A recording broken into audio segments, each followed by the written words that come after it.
say you just heard, down at the harbor, that my father is coming back? Yes. That he's arriving this very morning. This very morning? And then he's resolved to have me married. Yes. To the daughter of Monsieur Geronte. Oh, Monsieur Geronte? And then this girl they want me to marry is on her way here from Taranto. From Taranto? You got this news from my uncle.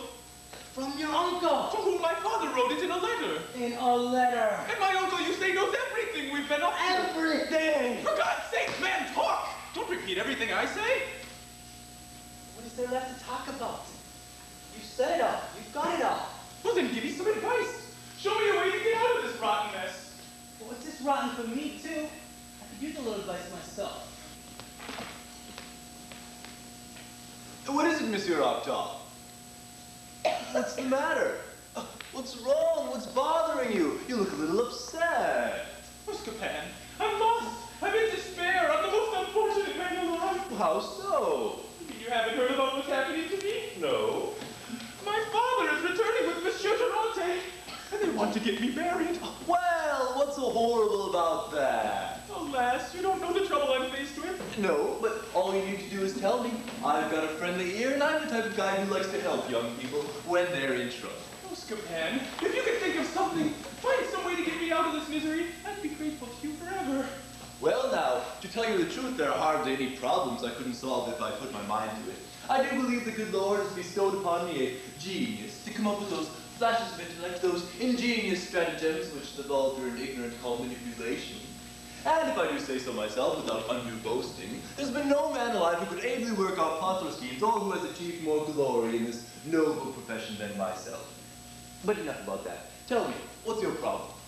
Well, as you know, about 2 months ago, Monsieur Geronte and my father sailed off to take care of some business matters in which we are associates. I know all that. Leandre and I were left at home.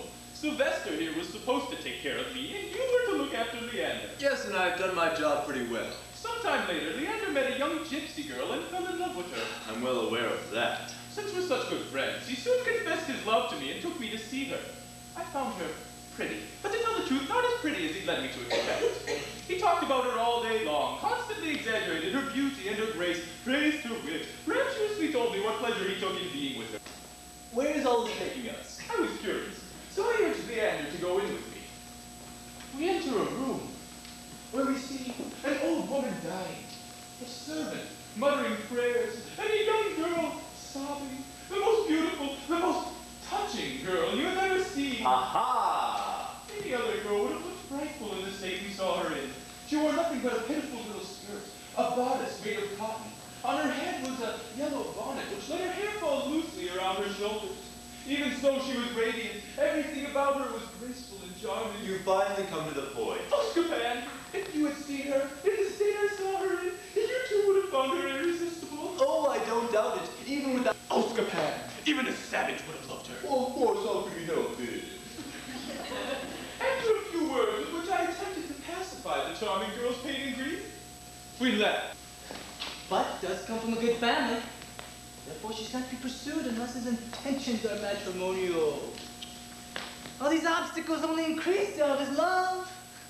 He meditates, he hesitates, he balances the pros and cons and reaches his decision.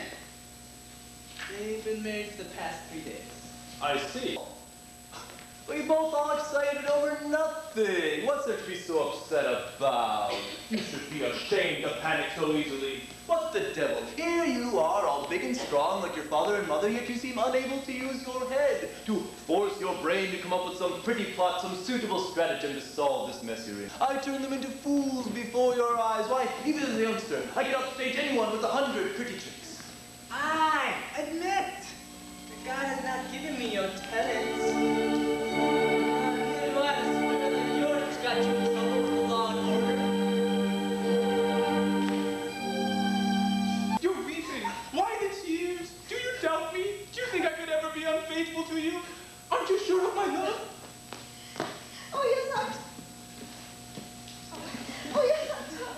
I am sure that you love me, but I am not sure how long you'll go on loving me. What? How could anyone love you and not love you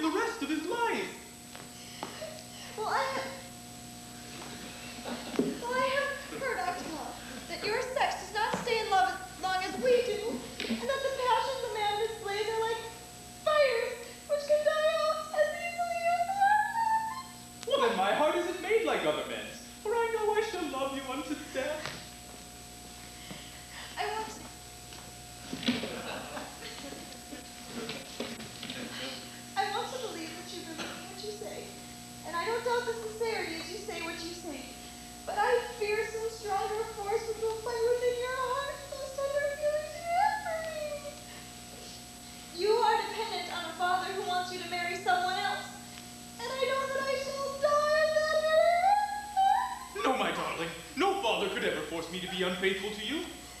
Why, I would give up my country this very day, if necessary, rather than to part from you. And even though I've never laid eyes on her, I've already come to despise this person they wish to unite me with. And without being cruel, I cannot help but wish that the sea would keep her from reaching these shores forever. So don't weep. I beg you, my darling. Your tears kill me. I cannot bear those tears, they have piercing my heart. Since you wish it, I will wipe away my tears and gather the strength to wait for what heaven may have in store for me. Heaven will be kind to us. It cannot be unkind to me as long as you are faithful. I always will be, promise. Then I'll be happy.